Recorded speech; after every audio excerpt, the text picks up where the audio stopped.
Hey guys, welcome back for another episode of Not the Girl Next Door. I'm your host, Meg Reynolds, and we've got a doozy of a solo episode coming up. I've been doing a lot of solos lately. I promise I'll have more guests on soon. There's just a lot of yapping I got to get through.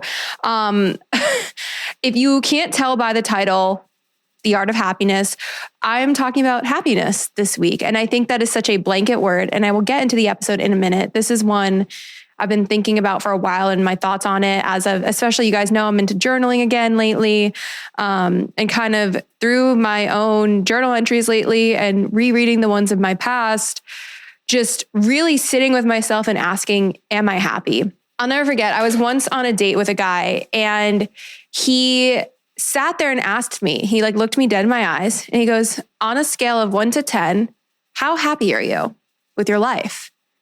And I remember being so taken aback because I'm like, it seems like, and of course I'm happy. Of course I'm happy with my life. What do I have to be not happy about? But then I sat with that question for a second and I don't remember what rating I gave him.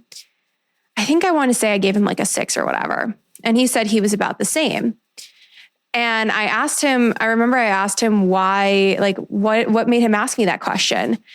And he was just because he was a little bit older than I was. And he was like, I feel like it is so easy for all of us. He was like, I feel like it's so easy for people to sit there and say they're happy and they don't often stop and think about the things that really do make them happy. And they don't stop to consider, if they're actually happy or if they're just faking it. And this guy is wonderful. We never ended up dating, just different life paths. I still think the world of him, but that question has stuck with me for years and years and years. And it's part of what inspired this episode today, because one, the fact that a man was emotionally intelligent enough to have that conversation and sit across a dinner table from me and be like, scale of 1 to 10, how happy are you actually? I was just taken aback by that. But also I think it just shows how, again, just the conversation around success, right? We have to define success for ourselves. The same goes for happiness. We have to define what happiness looks like to us. And I think happiness and success are two topics that really get intertwined together, right? People think that if they're successful, they're just automatically going to be happy. And if they're a happy person, inevitably they're going to be successful. But again, we have seen time and time again, there's the stigma with depression that it's always, always, always, always the happiest people we know. Before I dive into that full-blown conversation, I figured I'll just give you guys some major updates here, and they do tie into the happiness conversation. First and foremost, my ex sent me an email. And you're probably thinking, what do you mean he sent you an email? What? I'm like, yeah, no, he emailed me. And this isn't just a guy I dated, a situationship. No, guys, this is the ex that frankly is one of the reasons this podcast exists. And I will never forget, let me set the scene. All right.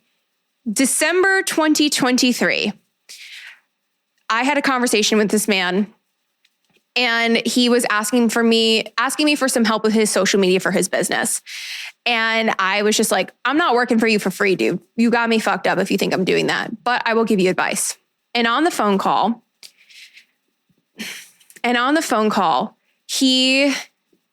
I took the bait. He started making snarky comments and I was like, I'm going to put a boundary in place. I was like, if this is how conversation's going to go, you got the advice you need, you got what you wanted, I'm hanging up the phone now. He chimes in with you can never take a joke. And I took the bait like an idiot. So I took the bait and I was like, please, so-and-so, please enlighten me on how I can't take a joke. Give me an example. I shouldn't have done that. Because, and this just showed me, this was you know how I always talk about, guys, how we as women will let somebody hurt us and hurt us and hurt us until we hit our breaking point. We're like, never again. This was my moment of, I realized this man he got joy out of causing me pain. There was literally going to never be a world in which I could be civil with him because he literally gets joy out of causing me pain. And so the time he chose to remind me of during our relationship is we woke up one morning and he thought it would be funny to joke that he had sex with me in my sleep. My trauma as a sexual assault survivor aside, that is never an okay joke. And he thought it was. And to further continue that, I said to him, I was like, did you seriously think I would find that funny? And he goes, well, I thought it would piss you off a little bit, but I didn't think you'd scream and cry about it. That still haunts me to this day. And I think that will haunt me for the rest of my life, because you're telling me I was capable. I loved a man who was capable of thoughts like that. I loved a man who would treat me like that. I loved a man who who got joy and pleasure out of causing me mental and emotional pain, if not potentially physical one day.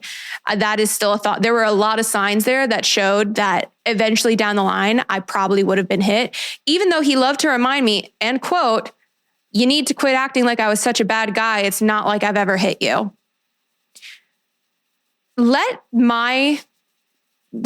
This just shows how much I hated myself. And this is going to lead into the conversation of happiness, because I have stayed single because I will never again settle for a man like that. I will never again settle for a man who so drains me and dulls my sparkle. And I will never again. And so this leads, and literally that I ended the conversation there. I said, you got what you needed.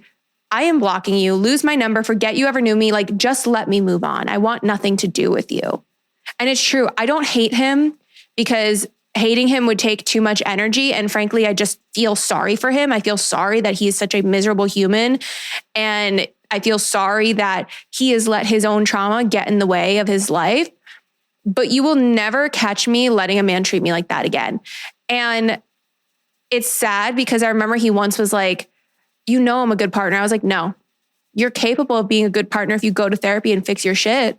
I really hope that you do that, but I hope that you do it for the next girl. I hope that you do it for the woman that you end up with, but that woman's never going to be me, because I will never let you touch me again. And so I said that. I've said all this to him, and so I was like, I'm blocking you. And I did. I blocked his number. I blocked his Snapchat. I blocked his Facebook. I blocked everything I could think of, because I was putting an end to the cycle. Because even though we hadn't dated in years at that point, it had been 2 years since we dated at that point. It was every 4 to 6 months we would come back around and try and be friends or talk, or he would want to it is what it is. And I didn't realize how much I was delaying my own healing and delaying my own happiness by having this person in my life. And this is part of the happiness conversation, is going no contact, because sometimes the best thing you can do for your happiness is you have to be the thing to remove people from your life. And going no contact, it's not about being mean. It's not about a fuck you, like people think it is. Going no contact is you simply saying, I need to heal and move on. And the only way I can do that is if I can remove you from my life. That's all going no contact is. It most of the time has nothing to do with the other person. I mean, maybe it will because they fucked you over, but you guys get the point. Anyways, back to the email. So surprise, surprise, I went and saw The Materialist. You guys probably listened to that podcast episode. I still want to know your thoughts on the movie, but I went and saw The Materialist. I come out of the movie theater with my 2 friends, and I'm checking my email because I'm like, okay, it was an hour and a half off my phone. Did any clients email me? First email, gagged. And I stopped. I got sick to my stomach immediately. But I stopped and I just looked at my friends. I go, you have to be fucking kidding me. And they're like, what happened? I go, guess who emailed me? And the first line of the email was actually, hey, Megan, yes, it really is so-and-so, your ex emailing you. The way I wanted to scream in that movie theater, because I'm just sitting there what in the world? And then it goes on and on of, I'm not trying to start any fights. I need this. I want to do video work, blah, blah, blah, blah, blah. First off, he was the broke boyfriend. No shot in hell he would pay my rates, first off. Second of all, on what planet? It just reminded me and showed me how he once again does not respect me, my boundaries, and just will do anything to get back into my life. Because even in the email, he wrote it wouldn't just be me there, my team would be there too. So I don't feel safe in a room alone with you. Brother, what? I texted that to my therapist, guys. I sent my therapist a screenshot because we love to gossip, me and my therapist. Like if you don't gossip with your therapist, you're missing out because it's so fucking funny. And she goes, what, in all caps, what are you going to do? I go, this is insane behavior. She goes, what are you going to do? Then she goes, LOL, insane behavior. And I said, am I crazy for being livid at that? She goes, no, you're not crazy. It is asinine though. She's here for the tea. But the thing is, that relationship took me to such low lows. And this is why, but at the same time, I've always said like that relationship also showed me how horrible of a relationship I had with myself. And even though I was a person growing up who I was Little Miss Sunshine, I was always smiling, I was the happiest little girl you thought. I realize now, like my 26-year-old self, I could have been diagnosed with anxiety probably as young as 6 years old, depression again, before I was even 10 years old. Like I struggled in silence for so long, to the point where now that I talk about my struggles openly and I talk about everything I've been through, people come up to me, like people I've known for years, like even kids I went to high school with when I go back home, and they'll just be like, I never had any idea that you were so miserable. I never had any idea you were going through that or like have been through that. Like I would have never guessed because you're always so happy. And I'm like, yeah. And like, that's the thing is I'm not trying to get into like a depressing conversation, because there is a difference between like faking it till you make it and like truly deep seated happiness. And like you feel it in your bones happiness. But I think the reason I feel so passionately talking about this is because I suffered like that for so long. And there were so many years where if you had asked me back then, I would have said, yeah, of course I'm happy. But now looking back, I really wasn't. And it takes a lot to realize how when you are living for the sake of others, how much your happiness gets wrapped up in these external things that don't mean anything. And also just how much of how much you realize you don't even know yourself, and how much you're just not actually living in the moment, but you're just coasting by. As you guys know, I go through my old journals a lot when I'm writing. And I found this when I was trying to go through this episode. And if you guys don't know this, I'm going to issue trigger warning right now for these next couple of minutes. When I was in high school, I don't think I've really ever talked about this much on the podcast. When I was in high school, I used to hurt myself, and I did for many years.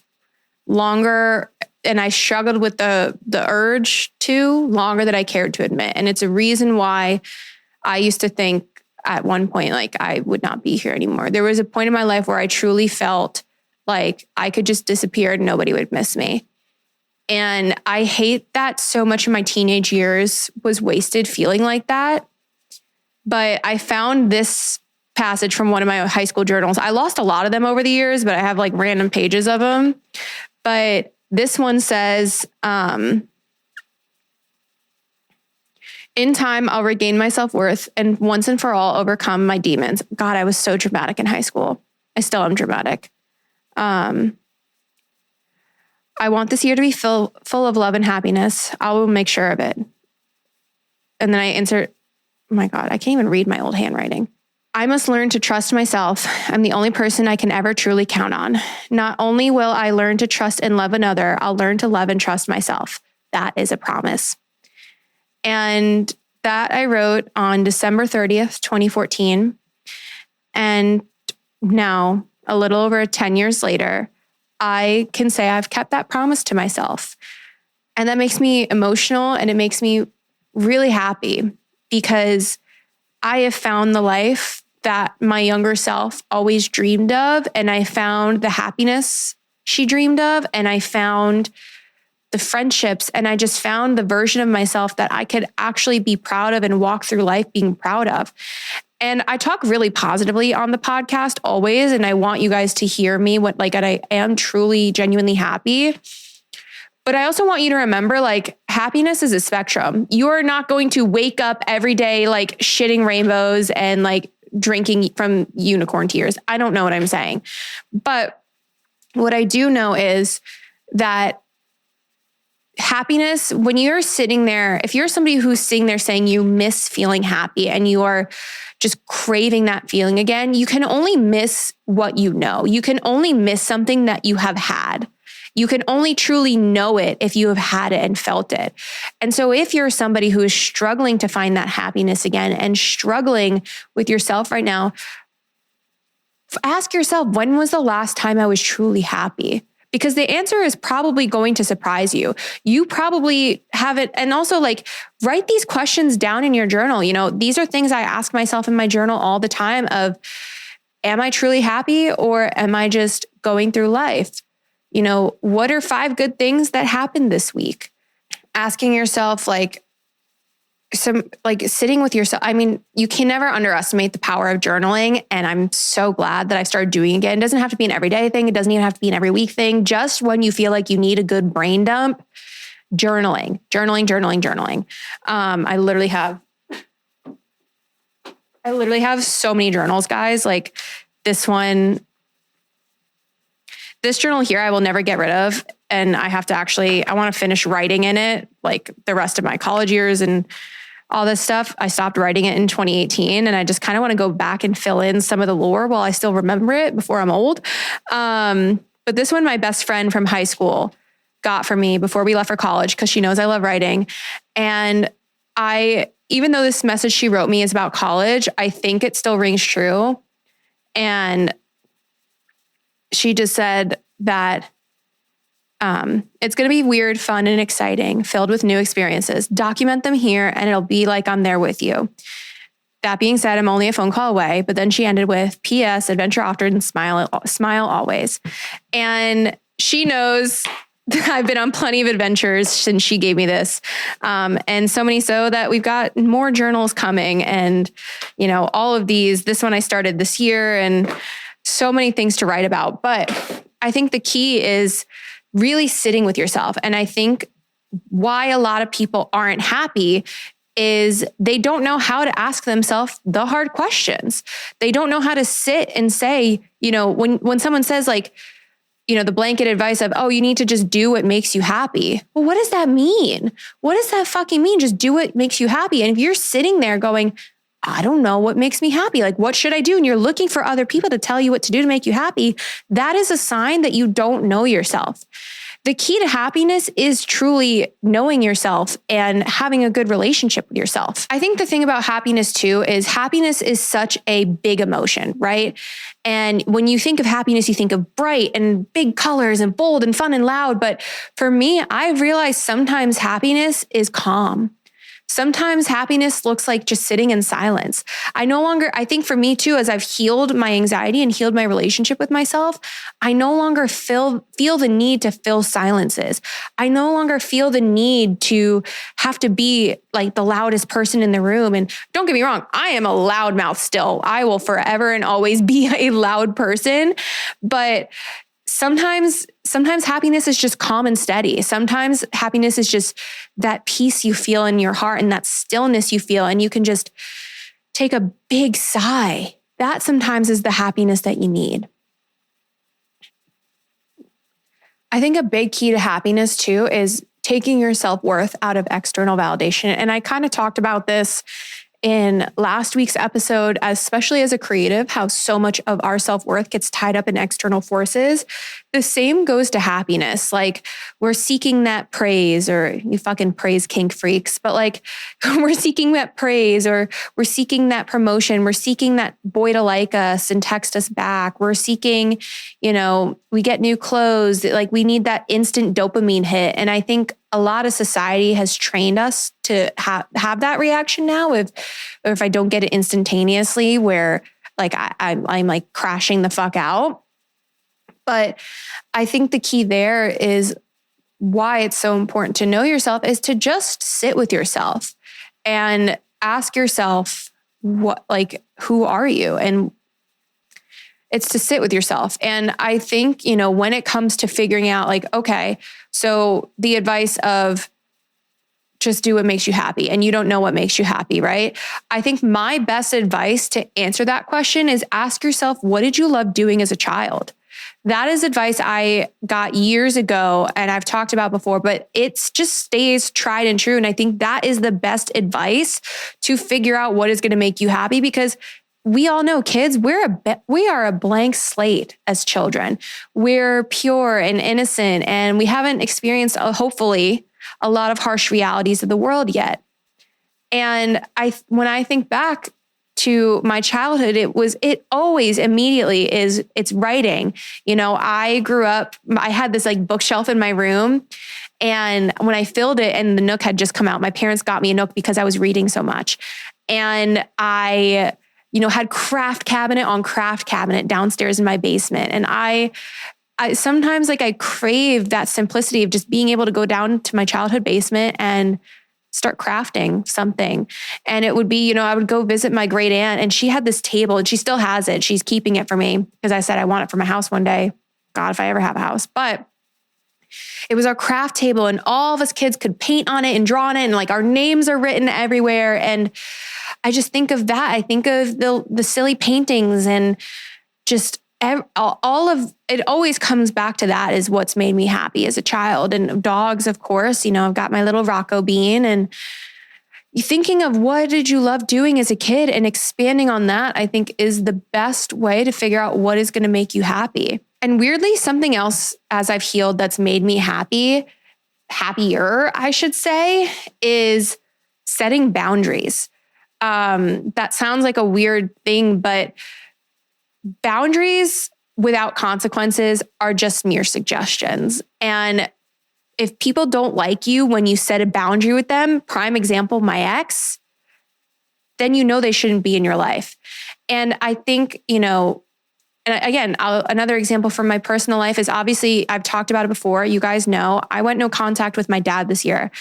And it's now been almost 7 months since we spoke on the phone. And we've had he's texted me a handful of times. I've answered twice since March, I want to say. So it's been 7 months, no contact about, again, give or take. But I mailed him a letter that my therapist helped me write. And the weight I felt when I sent that, he answered, and he says he wants to fix himself, and that's his journey. But what I will say is I'm proud of myself for setting that boundary. And something I realized too that's kind of sad is how my life hadn't changed. My life hasn't changed since going no contact with my dad. And that's a really sad thing to realize. But at the same time, for years, I kept giving him grace, especially because my family was encouraging me to. And they're like, he's your dad and he loves you. Just give him a break. He's had a hard life. He's your dad and he loves you. And it's like, yeah, I know, but I'm his daughter. And that's the thing is, and I finally hit my point where I had to set that boundary too with the rest of my family, where I was like, you guys have to stop telling me to give him grace, because when you keep telling me to give him grace, you're telling me to ignore this pattern of behavior and allowing myself to be continuously harmed. And you're asking for me to allow myself to continue to be disrespected. And it's like, sure, I can keep sitting here and forgiving and forgiving and forgiving. But how am I supposed to keep forgiving when he keeps doing the same things to hurt me? And this is just like with any relationship in life, is how are you supposed to, you can sit there and forgive and move on. You can forgive and forget, but how many times are you expected to forgive? And I'm not angry anymore. I'm just sad and I'm hurt. And that's a whole other conversation. This is an analogy. I think there's one analogy that will tell you if you need to set a boundary with somebody, right? Think of yourself as a house, or you have your house per se. So you have your house, you're living in your house. What's the typical white picket fence American dream, right? It's you have the house with the fence in the backyard. So in your house, you have the fence around it. Who do you feel safe letting inside that fence? And who do you feel safer having on the outside of that fence?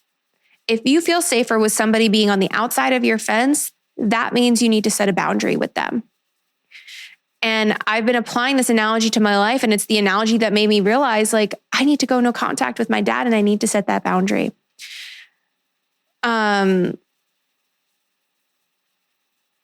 And here's the thing, I would rather adjust my life to somebody's absence than constantly continue to adjust my boundaries to allow their disrespect. And that's what I was doing with my relationship with my father. It's what I did with my ex time and time again. And I finally hit a point where I was like, no more. And something else too is with all of this is you should have the courage to have a conversation with somebody. And I think if you have that conversation with them once, maybe twice, and they're still not getting it, fine, walk away. But tough conversations are not for texting. Tough conversations are for having over the phone. And I think if you're sitting there sending long ass messages, we have to click to the side and it's like, you guys know on iMessage where it's so long that you have to click on it and then it like shows you the entire paragraph. It should be a phone call. And if you're sitting there putting in a situation in Chat GPT and you're trying to have Chat GPT decipher it and help you craft a message back, you don't need Chat GPT, you need therapy. I think people are, once again, relying too much on Chat GPT to navigate their feelings and emotions. And here's the thing, if you need to put in a text from a guy into Chat GPT and have it ask, and you're asking a freaking robot if the guy likes you or not, you need help. Like seriously, what are we doing? You should not be asking Chat GPT for advice on your situationship that very clearly does not like you. If you find the need to ask Chat GPT if a boy likes you, he doesn't like you, move on. Like, what are we doing here? And like the other thing with happiness too is being happy, it's a good quality to have. And for me, my version of happiness is being positive and seeing the good in people and just always being that bright and bubbly person and always being somebody people can rely on. And it's one of my favorite things about myself, honestly. But as much as seeing the good in people, I think is a beautiful quality to have, there are people out there who are just not good people. There are people out there who are just going to hurt you. And people are going to show you time and time again who they are. You have to let their actions speak for themselves. And so the motto I've adopted is I'm going to see the good in somebody until I am shown otherwise. And at that point, it's my responsibility and your responsibility to walk away from that person. So, and this kind of goes into happiness too. Like, if I want to be happy and I want to love my life. And I have worked so hard to build a life that I love. But I think another common thing that we see is sometimes we start to outgrow our life and we don't allow ourselves to do it, right? I've talked about this analogy before with the jeans and it applies here as well. We all know that once you find a really good pair of jeans, it's like hitting the jackpot and you're going to wear that pair of jeans time and time again. Except maybe that pair of jeans starts to get a hole in it, or you gain a little bit of weight and it doesn't fit anymore, or you lose a little bit of weight and they're too big. And you're going to sit there, you can sit there and keep trying to make that pair of jeans work for you, or you can just go out and get a new pair of jeans and find the next size. And it's going to be hard. It's hard to find that holy grail jackpot pair of jeans again, but you have to do it because what you have is no longer working for you. And I think this is also why people aren't happy, is because they're sitting there trying to make their current circumstances work for them when maybe it's as simple as they have outgrown it. Sorry guys, Haley was calling me. Where was I? So yeah, you can sit there and keep trying to make that pair of jeans that no longer fits work, or you can go out and do the search. Oh, this is tea. I can't talk about this on the podcast, but oh my God, is that tea? Sorry guys. Anyways, jeans. Yeah. So I think sometimes we delay our own happiness. And time and time again in my life, when I've gotten to the point where it feels like nothing is working and everything is overwhelming and I'm exhausted and I'm sad, and that is when my life is going to change for the better. It has happened time and time and time again. And something else too I was thinking about today with happiness is how happy I am that I got my heart broken when I was 20 years old, because my life would not look the way it does today. And even this week, I can sit here and complain that, oh my God, this week has been exhausting. This past month, June was a roller coaster for me. It was CMA Fest. And then I had all these edits to get done. And then my I was in Florida with my friends, and then I came back and I had 9 shoots last week. And then I'm sitting here and editing all this content. I have to get it done. I'm driving to New York tomorrow. I got a freaking flat tire yesterday. Oh my God, it ruined my entire day, or I could have let it ruin my entire day. I was aggravated. I was frustrated. I'm overwhelmed. I'm dealing with my dad. I'm dealing with a friendship breakup, all of these things, right? And I can sit there and let it like drain me. And I can sit and complain because again, sometimes it feels good to complain. It just feels good to bitch and vent and be like, yeah, this sucks. Bang, bang, bang, bang, bang, bang. But when you sit in those feelings for too long, you're going to start embodying them. You're going to start believing them. And you're basically going to gaslight yourself into being a miserable person.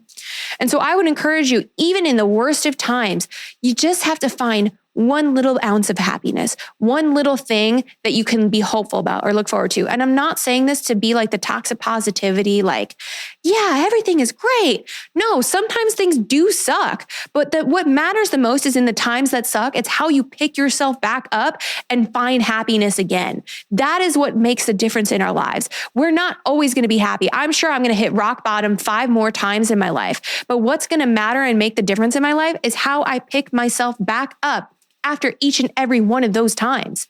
That is what makes a difference. I just hit my chin on the microphone. That is what makes a difference. And that is where we're going to learn. Whew. And another thing too, with happiness, and this is specifically for my ladies, my happiness came for me too in dating when I stopped putting up with men who I literally knew from the jump were not worth my time. And don't get me wrong, that is boring, right? Sometimes I miss the days where I just want a good crash out. I just want a good toxic relationship. I just want a roster. But you know how hard it is to actually have a roster when you have standards for yourself? It's like pretty damn near impossible. Like guys from my past rosters are still texting me years later. And I'm just like, I'm rolling my eyes at them because I'm like, you're pushing 30 and you're still emotionally immature and unavailable and getting blackout drunk at the bars every weekend. It's such a turnoff. But anyways, I say that to mean like, the only thing I will now let a man ruin is my lipstick. Okay. He's no longer going to ruin my mascara and my foundation. He can only ruin my lipstick. And if you get my drift, you get my drift. When it comes to friendships and relationships, and this is something that's made me happier, it's no longer having surface level friendships and surface level relationships. I have been cutting people off left and right these days. And because I've realized through the love my friends have shown me, I need a partner who's going to love me better than they do. My partner's not competing with other men. My partner, oh my God, why is my phone blowing up? I'm trying to record a podcast.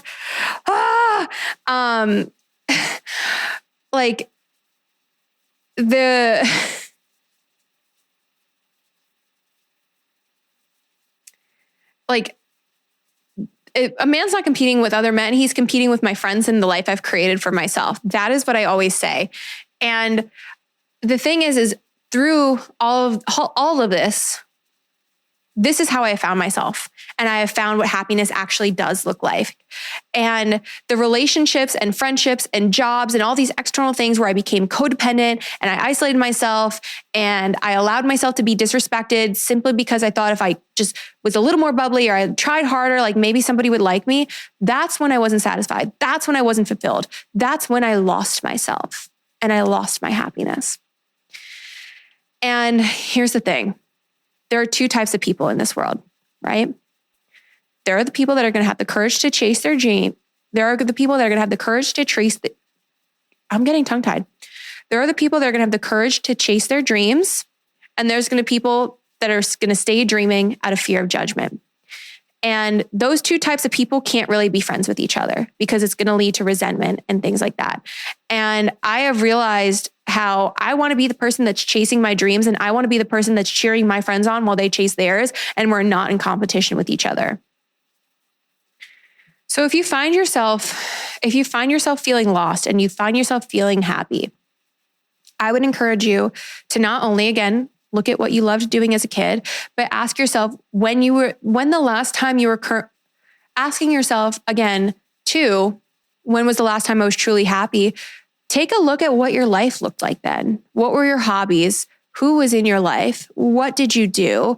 What were the habits that you practiced? Was it getting up early? Was it going to the gym at a certain time or just going at all? Like, I think a lot of the times too, we enable ourselves to be miserable. And I hate to say that. Like, I hear that time and time again too, especially when it comes to therapy. People are like, oh, therapy doesn't work for me, meh.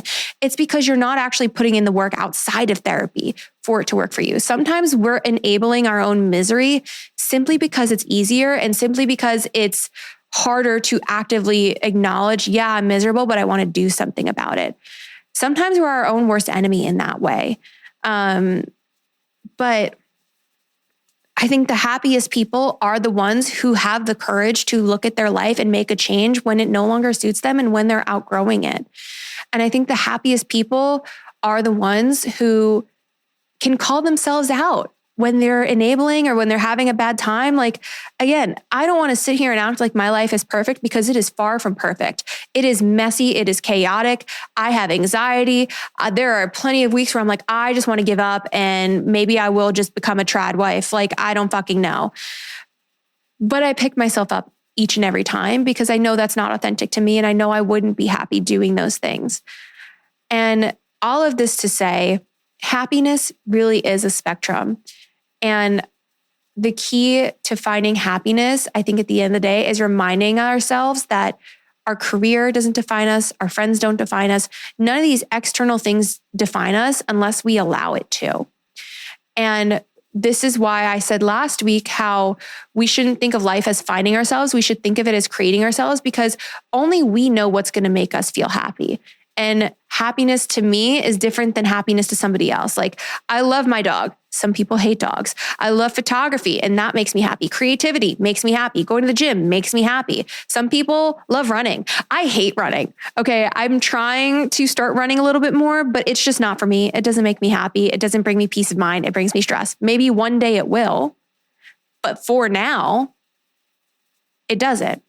And I think that's the other thing too, where people maybe get lost in happiness is they think of life as too black and white and they can't live in the shades of gray. I am such a type A person that I want everything clear cut, cookie cutter. It's this way or the highway. But as I've gotten older, I realized that was draining me and making me more anxious and I was dying inside. And so I found happiness in saying, you know what, for now, this person's not in my life. For now, this is how it's going to be because I recognize my circumstances can change when at any point, and I have to adapt to those changes. And I think the way to start being happy in your life, it's a really simple trick. It's to just get excited again. If you're doing something that doesn't make you excited, that's a sign you should change it. Romanticizing the little moments, my saying for years and years and years has been it's the little things that matter in life.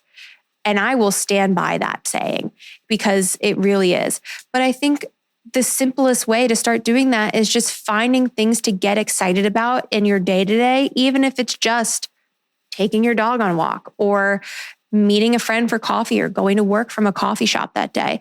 But if you can find one thing in your day to get excited about, and then you can lean into that and find more and more and more things to get excited about, that is going to be your start on the road to happiness. And I called this episode, I want to end this episode by saying, I called this episode The Art of Happiness because I think learning how to be happy is a skill, just like confidence. I've talked about that before, how I think confidence is a learned skill and confidence and happiness also tend to go hand in hand a lot of the times. But, you know, not everyone is a naturally bubbly, outgoing extrovert like me.